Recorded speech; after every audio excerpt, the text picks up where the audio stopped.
Welcome to BS5 news. Bodhan మండలంలో పెంటకుర్తి గ్రామంలో దడ పుట్టిస్తున్న డీజే. శృతిమించుతున్న శబ్దాలు. వేడుకల్లో, ఫంక్షన్లో తప్పనిసరిగా మారిన డీజే. వృద్ధులకు, పిల్లలకు ప్రమాదంగా మారిన వైనం. ప్రేక్షక పాత్ర వహిస్తున్న అధికారులు.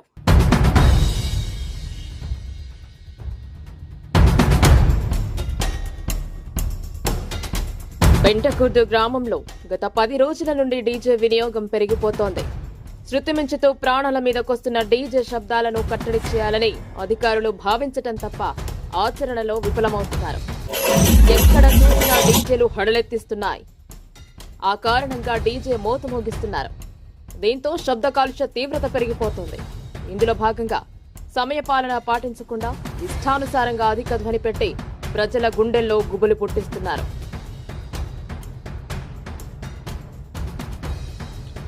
సాధారణంగా ఆరోగ్యవంతులు 45 నుంచి 55 డెసిబెల్స్ శబ్దాన్ని భరించగలరు. అంతకు మించి శబ్దం వింటే మానసిక ఆందోళన, అధిక రక్తపోటు, గుండెలయలో తేడాలు, నాడీ మండలంపై ఒత్తిడి వంటి సమస్యలు మొదలవుతాయని వైద్య అధికారులు చెబుతున్నారు.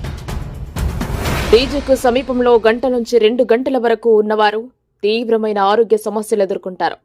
అధిక శబ్దాలను వెదజల్లే డీజే మోతలతో మానవ, జంతు ఆరోగ్యాలపై సత్వరమే దుష్ప్రభావం కలుగుతోంది. డీజే మోతలను భరించలేక వెంటనే కుప్పకూలిపోయి ప్రాణాలను కోల్పోయిన సందర్భాలను చూస్తున్నాం.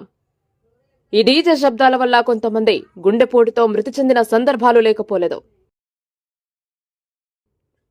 డీజే ఇండ్ల మధ్యలో పెట్టకూడదని చెప్తే మా ఇష్టం, నువ్వెవడివి చెప్పటమంటూ దాడికి దిగుతున్నారు. వీరిపై ప్రజలు మండిపడుతున్నారు.